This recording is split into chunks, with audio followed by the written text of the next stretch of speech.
Throughout my 20s, I've come to realize that the choices I make on a daily basis have a direct impact on my overall brain health and cognitive function and can do me more harm than good. From the foods I eat to the amount of sleep I get, most times I can physically feel the ramifications of my choices and when something is either more harmful or more helpful. So in this video, I'll talk about 3 things that I've learned could be sabotaging our brain health and my approach to optimizing my own brain health to support my goals and overall well-being. Hello, lovely people. Welcome back to my channel. Thanks for joining me. If you're new here, my name is Amir, and on this channel, I talk about mindful productivity for students and small actionable steps you can take to create more balance and find meaning on your current journey. So I was listening to Dr. Daniel Amen's recent interview on the Diary of a CEO, and I found it to be quite interesting. So I thought I'd share a few of the takeaways that resonated with me and what I'm trying to be cognizant of on my current journey. The first thing that could be limiting brain health and function is not learning new things or skills. The brain is constantly changing and adapting, and research shows that learning new things is a good way to keep the brain healthy and active. When we learn new things, our brains form new neural connections and strengthen existing ones. This process is referred to as synaptic plasticity, where the connections called synapses between neurons in the brain change in strength over time. This ability is critical for learning and forming new skills, and it allows the brain to adapt to new experiences and new information. Long-term potentiation, or LTP, is a specific form of synaptic plasticity and occurs when the strength of a synapse between 2 neurons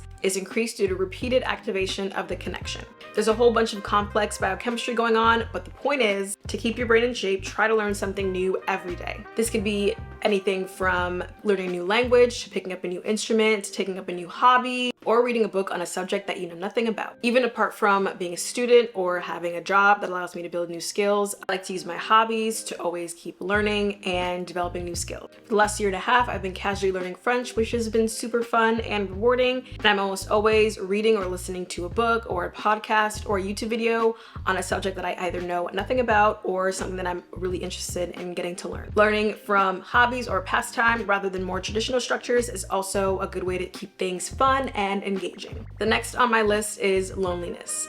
This is gonna be me basically reading myself because I really enjoy my solitude, but humans are social creatures, and studies show that social isolation can have a negative impact on brain health and can increase our risk for things such as depression, anxiety, and general cognitive decline. I think it's also important to note the distinction between loneliness and being alone. I enjoy my solitude just a little too much, and you can usually find me just in the house all day minding my business. Graduating into a pandemic didn't really help because I moved away from my college city, and that's where most of my friends were. But I really try to make an effort to stay connected to friends and family, strengthening those old relationships and also building new relationships. If you're a student in an area with like-minded people, it's also more accessible, especially while you're in college, to kind of join a group activity of your interest. I know that was a little bit more accessible in college when I had plenty of opportunities to do so and just go out with friends in general, especially because I was located in a big city. But now I just try to adopt some of the same principles that I did during the pandemic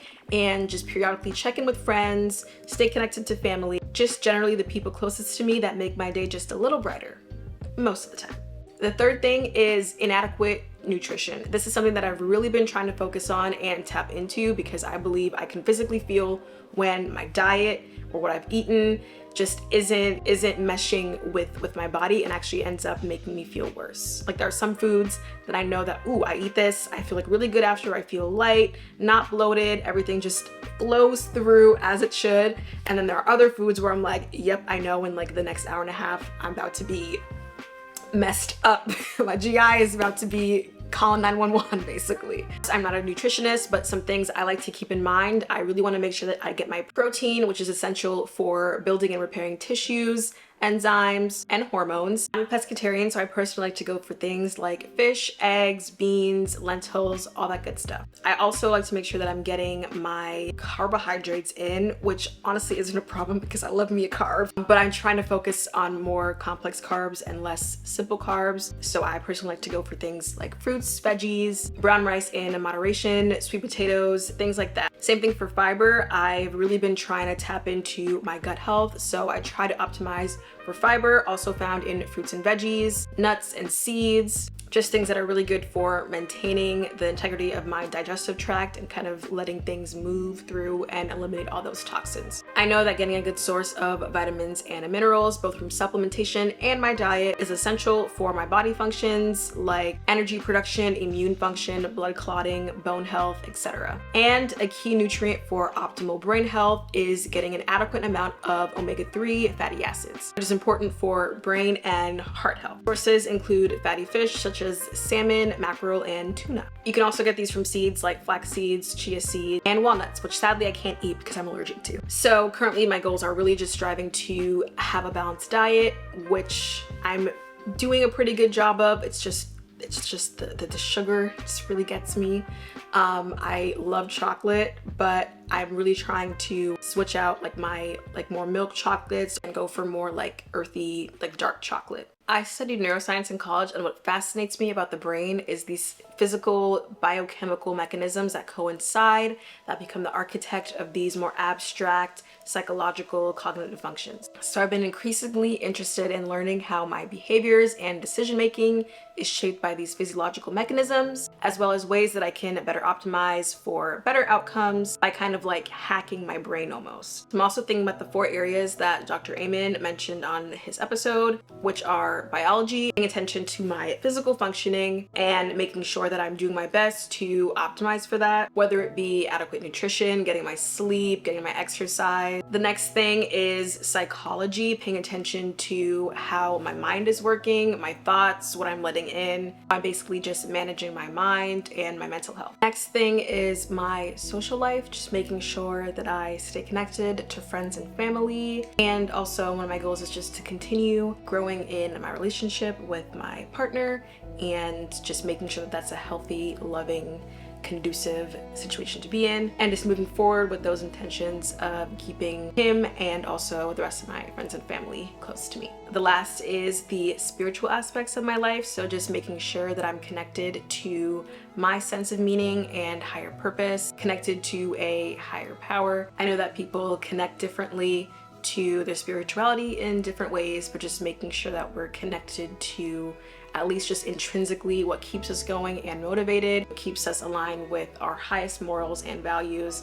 I think that's important to me, and I like to take out time to just be grateful, pray, journal, meditate. That's something that I really like to keep in mind and cultivate every day. So one thing that Dr. Emmons said that I really liked was that the brain is the hardware and the mind is the software. So there are a lot of steps we can take to make sure that our hardware, the actual brain, the organ itself, is healthy and functioning, and then also that the software, our mind, is being correctly programmed. And in terms of taking care of the hardware, just thinking about it like, if I love myself and I love my brain, then why would I want to do things to hurt it? And then adopting habits that reflect that. So one thing I've been consciously adopting is the mother habit. I know that the hallmark of self-care is usually like wine and face masks and spa day and nails, which, don't get me wrong, I love a good spa day. I love to get my nails done. Well, they're a little crusty right now, but you know, I love all that good stuff. I love taking care of myself and like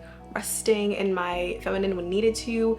But also I think a good hallmark of self-care is just parenting yourself. So saying, hey, is this good for me? Is that good for me? Is this harmful for me? Maybe I should do this because this actually is going to help better support my long-term goals. It's easier said than done because our deepest behaviors and impulses that we tend to revert back to, especially when we're stressed, can oftentimes get in the way. For me, I'm always striving to just be patient and gentle with myself, and also challenge myself to be like, hey, Amira, is this the best thing that you could be doing for you? Is this going to serve what you really want to achieve in the future, in the long run? So I like to work on challenging my thought patterns, my behaviors, my assumptions about myself and the world, and any unhelpful habits, just taking it day by day basically to unpack those and then relearn. And I know as a child of immigrants that my parents did a good job with what they could and what they had, and so now it's my turn as a whole adult to take over from there and parent myself. I think it's worth noting that instead of meeting myself with harsh critique and saying I shouldn't do this or I shouldn't do that or